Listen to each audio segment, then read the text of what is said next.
Well, really, before the Holocaust and during the Holocaust in the rest of the world, but not by us, the big Jews and non-Jews from the very beginning of Hitler were really separated. We we couldn't go swimming where the non-Jews went swimming. How we survived is another question because today people would condemn where we went swimming. It was the refuge of a brick factory that used water and that flowed out of the factory, and it decided we went swimming. It flowed into the river. People just didn't know enough about the danger of refuge and disease and so on. But thank God I don't think it hurt any of us. But putting it back, there was separation.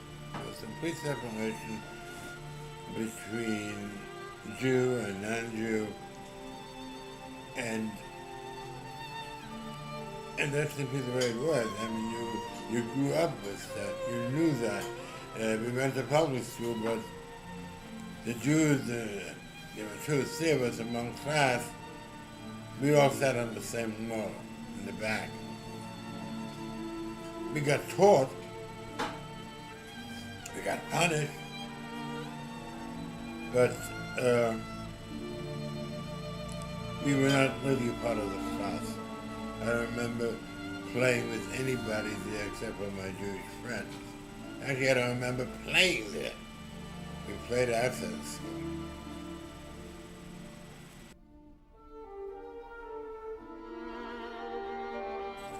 Well, it was in 2 different places in a sense. In the beginning, I lived in Cuxhaven, Germany, and in 1941, Labor Day 1941, I came to the United States. So, in the worst part of the Holocaust, I really didn't experience. And until America entered the war in December of 1941, Hitler was really, the Holocaust was going on in Poland and in Russia, wherever they invaded. But in Germany, it seems he was afraid that he was being looked on too closely, and we didn't have freedom in the sense, but we didn't have any terrible persecution. It was livable. It was no different than it was with Jews throughout history.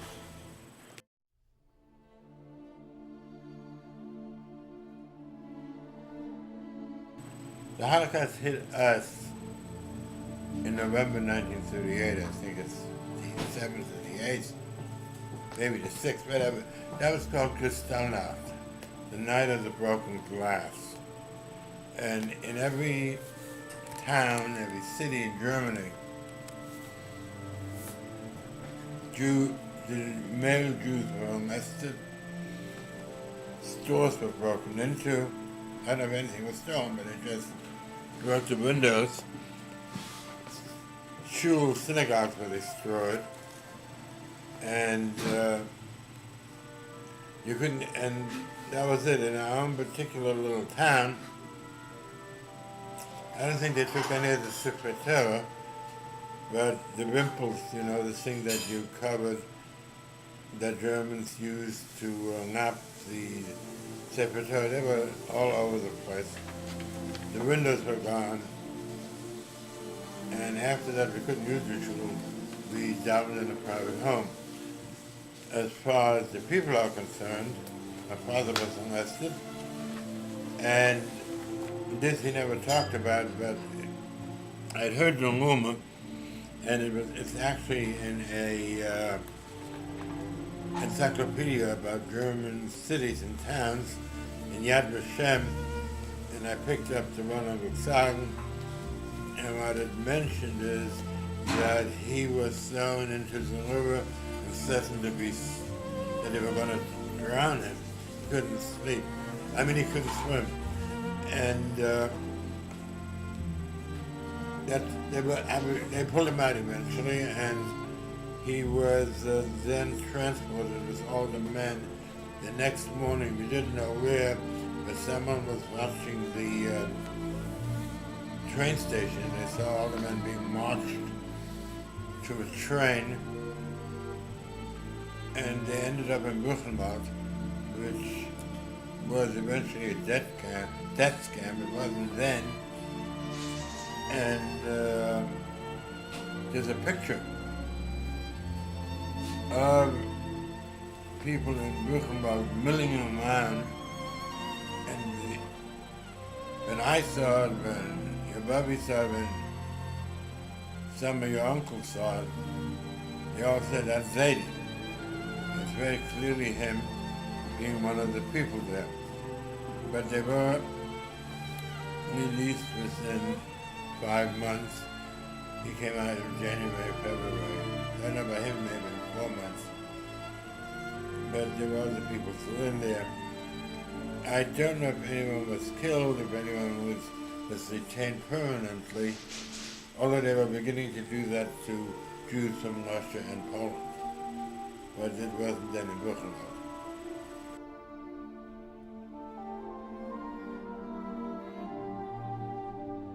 It's very rare when you tell people that they came to the United States in 1941, in September of 1941, no one believes you. And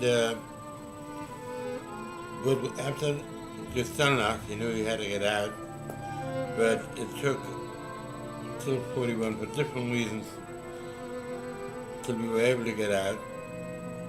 And we went to Berlin, where we were put on a train, normal train, and then not the train to talk about the Holocaust. And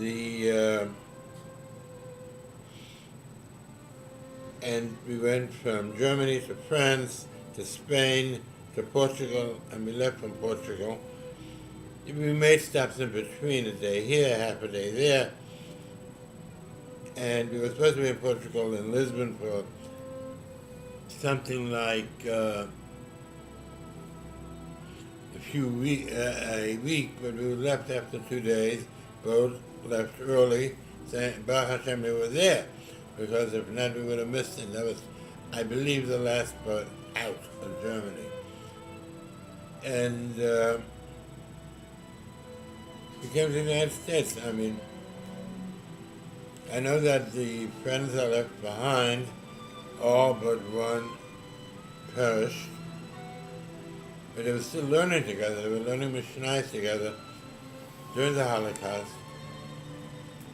until they slowly would say killed one after another.